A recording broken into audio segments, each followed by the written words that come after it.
This is the RNA world hypothesis, proposed over 40 years ago.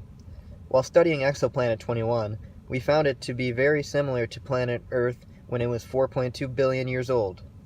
The planet was very volcanically active during this time, and the chemistry of the Earth was producing random chains of RNA. These chains of RNA formed in a sort of primordial soup where nucleotides were present. Some of these chains were stronger than others, and many degraded quickly. This early RNA was made up of 4 base pairs and a backbone known as ribose, which we'll get to later. With the advent of RNA, there was a lot of competition for survival in this soupy world. This competition allowed for more useful and better strands of RNA to survive, and eventually, RNA was able to replicate. RNA strands found ways to copy themselves via base pairing, but mistakes in this led to mutations in the sequences. These mutations allowed for RNA strands to be better or worse off in their environment. Replication was all based around those base pairs we mentioned earlier. These base pairs are adenine, thymine, cytosine, and guanine.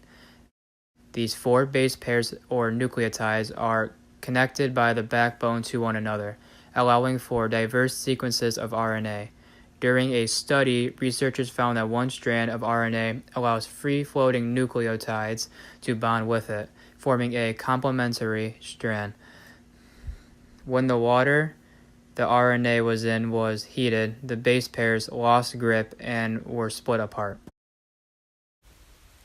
The 2 strands then had more free-floating nucleotides attached to them, making 4 strands of RNA from one original strand.